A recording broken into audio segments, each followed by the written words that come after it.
yeah. So it's interesting to think about those things in the larger context of the movie and what they mean for the overall story and potentials for a sequel. Sorry, but a knife going through your hand, man, when you're like, put it up. Yeah, we all just went, oh God. Yeah, the defensive nature of putting your hand up. Yeah, because that is super rough. I will say too, this now I apologize that I don't have the stuntman's name. While you are pulling that up, I want to interject one more thing. The other thing I bought over the weekend, we stopped to get gas on the way home, and I might have been a little bit stoned. And as I was checking out at the gas station, there was a display of pocket knives, and I was like, I think I need a gas station pocket knife. And some guy in line behind me was like, you never know when you might need one. And I was like, that's a really fucking good point. And so, yes, I bought myself a gas station pocket knife. And then I decided I'm going to start a band called Truck Stop Pocket Knife. I like it. Thank you. Oh, this movie. So I thought Scream 5 was really gory because I think in the history of the franchise it is. But my God, the murder of Olivia right here is the bloodiest of all the murders that's ever been. Yeah, it's intense. And in one of the edited out parts is that the killer puts a doggy door over Olivia's dead head to make her look like Tatum. I'm glad they like CGI edited that out because I thought that was silly. The gentleman's name is Dane Farewell. He was Ghostface for a majority of Scream 1, all of Scream 2, and Scream 4. And he was actually the one who kind of gave, because Jay and I had we had talked last week, like Jay and I had like a little Zoom hangout, and we were talking about, Ghostface kind of appearance in each movie. And so we had talked about the stuntmen and everything. And it was really cool because Dane Farewell had given some of Ghostface his most like recognizable mannerisms. Like after a stab, he'll wipe the knife off. Nice. Which is really cool. And so he gave him that kind of characteristic, which I think is awesome. And yeah, pretty much the only one who dons the costume up until the big reveal moments. Yeah, I just did a lot of research on Ghostface himself. Like, I was like, I know, I get this. I want to know about him. So yeah, I did a little deep dive on that, and I thought that was just super neat that this guy really gave Ghostface his full form and his full mannerisms, and like the Ghostface that we have, that we know, that we love. I like this scene with Anthony Anderson and Neve Campbell where he leans in and says, "Hey, are you okay?" And she doesn't say yes. She doesn't say no. She just says, "You should go look upstairs." And I think it's a really subtle way of acknowledging yes, but no. You know what I mean? Like, I've been through this shit so much that like I'm not okay ever, but also it's just my reality now. Yeah. And I think it's a really neat characterization. And she's tired. Neve Campbell. Yeah. That's a great way to put it. She's tired. And Neve Campbell really portrays it well in that scene. I think it's really great. I love the police presence in this movie. It seems like the most kind of realistic that they're like, okay, it usually centers around Sydney. Let's put a police presence around Sydney. Yeah. It's like, finally, yes, that's what she needs. She needs armed security at all times. Yeah. I also like that of the 4 officers portrayed, the one who appears to be the most competent is Deputy Judy, because like Deputy Judy survives, Dewey survives. The other 2 officers do not survive. But yeah, Deputy Judy just appears more on the ball and more capable than any of the other officers. And I think that's a really neat line that they drew. Yeah, you're right. Gail is catty with everyone, with the camera, with the film club here. Turn that fucking thing off. It's a good delivery. Seamus is in the background demanding attention. Dad just came out, so he's like, he just woke up and is like, oh my God. Did you know this person was in the house? That while I was gone for her Halloween weekend, my husband said that our 70-pound pit bull started barking wildly and going from the front of the house to the back of the house barking, which is not her usual. Like, if we have Amazon come, she's at the front of the house barking. we know her different barks of, I heard a thing, someone's actually here, someone, there's a car on the drive, but he's like, it was so unusual the way she barked. He's like, I was a little freaked out. So we have one gun in the house that's usually locked up. And he's like, well, I got the gun and I went back downstairs and kept playing video games. And if there was another human in the house, it wasn't going to be you.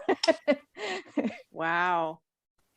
It was fine. It was the dog. We were like, the dog was just barking at the sounds of the train nearby. It's like, yeah, for sure. But so your truck stop pocket knife is like, yeah, you never know. Like, it just, you get paranoid, you hear a thing, you're like, it's okay, I'm armed. So I pose a question here. So right now we see publicist Alison Brie being a publicist. She's trying to not only make money for herself, but make money for her client. And so it's very, very stereotypical Sydney to say no to something like that. I expected it, but like, would you guys? I want to say yes. I love Sydney's like, no, my entire point was getting over your trauma and putting it behind you and growing from it and becoming a different person, not letting it consume my entire identity. And it's like, no, but this is how you make money. And she's like, but that isn't how I want to make money. I want to forge my own path. So I appreciate it, and I hope I would do that same thing if I felt the conviction of it. Which there's right before Horror Hound weekend, this past weekend, I watched the Victor Crowley movie, and there's something in it like that where a character played by Perry Shin, who's been in all 4 of them, he had that same dilemma. Like, do you put the past behind you, or do you say yes to the money? So yeah, it's something that can come up a lot in these kind of things. I think that I would take it. Okay. I would take it and use it as an opportunity and a platform to make. Alison Brie does talk about like for giving your message and telling your story. And I think I would use it as a platform for that. And I also, the money thing wouldn't be the driving factor for me. So does that make sense? So yes, I would do it, but so the story gets told. They would say like, come on Oprah so you can talk about the time you were attacked in Woodsboro in 2011. And you're like, okay, cool. Hey, can you sign my change.org petition and be like an advocate for something else? You're like, and then, if there is money involved, I guarantee a lot of that money would go to places that were not my bank account, because that's just how I believe that you should live life. Like, you give. I said this over the weekend a bunch. If you can, you should. And the way that came about was there was a mom, and at least she had 2 teenage girls with her. One of them I am 100% certain was her daughter. The other one I am not sure. And it started like the conversation started with, they were looking at some clothes, and I have like a bunch of bandanas, and the one was like, kind of want a bandana, but I don't know if I could pull it off. And I was like, pause. The only thing you have to do to pull something off is to do it. If you like something and you want to do that thing, fucking do it and let the world catch up. And that was it. I was like, just fucking be the person that you want to be. And if people don't like it, fuck it. Who cares? You are living your fullest life. That's what you want to do. Fucking do it. Be happy. And then they came up to the register, and in our little display case, there were some pins that we got on a pallet, and they are pronoun pins. And so we had a couple of them left. It was 2 she, her, hers, and 1 he, him, his. And the girl who I know for sure is the daughter was like, I want one of those pins. And mom was like, we're not fucking doing that, and just shut it down. The other girl was buying stuff with her own money, and she was like, well, can I buy the other pin? And I was like, yeah, fine. And the woman was like, you have your own money. I don't care what you do with it, but I am not doing it. And so the girl was like, can I buy both of them? And the mom was like, pause for a second. And then she was like, I want to give it to one of our other friends at school. And she was like, yeah, so I just want both of them. So she asked me again how much, and I was like, you can just take them, like you can have them. And she was like, oh, thank you. And I was like, do you know anyone who could use this other pin as well? And she was like, oh no. And then she's like, they're for us. And I was like, I know. It was one of those things that like you could tell both of them felt seen in the moment. And it was just like, I saw the opportunity to be able to do something very small and making a person feel seen and respected, especially right after someone else worked against that. So I had the opportunity to do it, and I did it. So if you can, you should. And that's my very fucking long story about how I think 100%, I would, sir. react That's really in cool. Sydney's situation. There's my soapbox. Hey, yeah, it's your podcast. Oh, Yeah, that was great. wanted to mention, like, man, I wish I had something to add or say about that. That is cool. I do not. But we just saw publicist Alison Brie get murdered in a scene that is slightly infuriating to me because she's in the cabin of her car, which is a very safe place to be. Mm-hmm. So I was a little frustrated that she didn't just stay in the cabin of her car, lock all the doors and windows, and then call for campus security for like a hospital campus. Yeah. She And got honestly, out in and the ran. realm of the Scream movies, it almost seems against It was the oddest death to me. I will say it was the oddest one for me because Ghostface doesn't pull things out of cars like that. So like that was very odd to me. And I thought it was just going to be one of those things where when I saw this whole car thing, I thought maybe the interaction would have led her to maybe crash her car or something, and like she would fly through the windshield or whatever. It just like that's what I was envisioning as I was watching this. But then they went the route of Ghostface pulled whatever out of the car, and then like she stupidly out of her locked car, she just got out and ran towards a door that 50-50 shot was probably going to be locked. Like, so yeah, it just didn't make like the whole sequence for me was just the oddest death for me of the movie because it just did not feel very Ghostface-ish. And the version we got on screen was the re-edited version or reshot.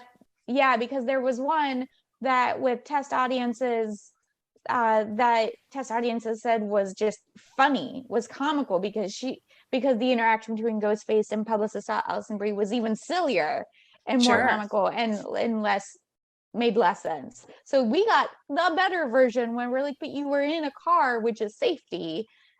You just call for help. There's tons of police presence. To me, it almost feels like a statement. Sure. Because it is adding to like the meta commentary of the movie, because the movies talk about how characters do stupid things, and if you do this thing, you're breaking the rule.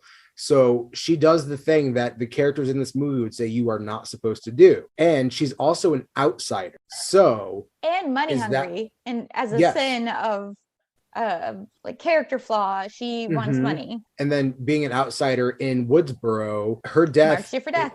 And she's a spectacle on a huge stage with her she's probably dead before she's thrown off the building, but like that's a huge spectacle and a statement.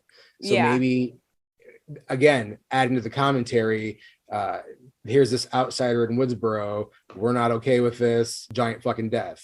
So I don't know, I could be seeing things that aren't there, but that's kind of the beauty of the Scream movies, is that they have the nuance and the layers and all of that stuff. So now we're in the cinema club, and I saw some complaints that are like, well, how come every single person we know is actually in cinema club? I'm like, no, not everyone's in cinema club.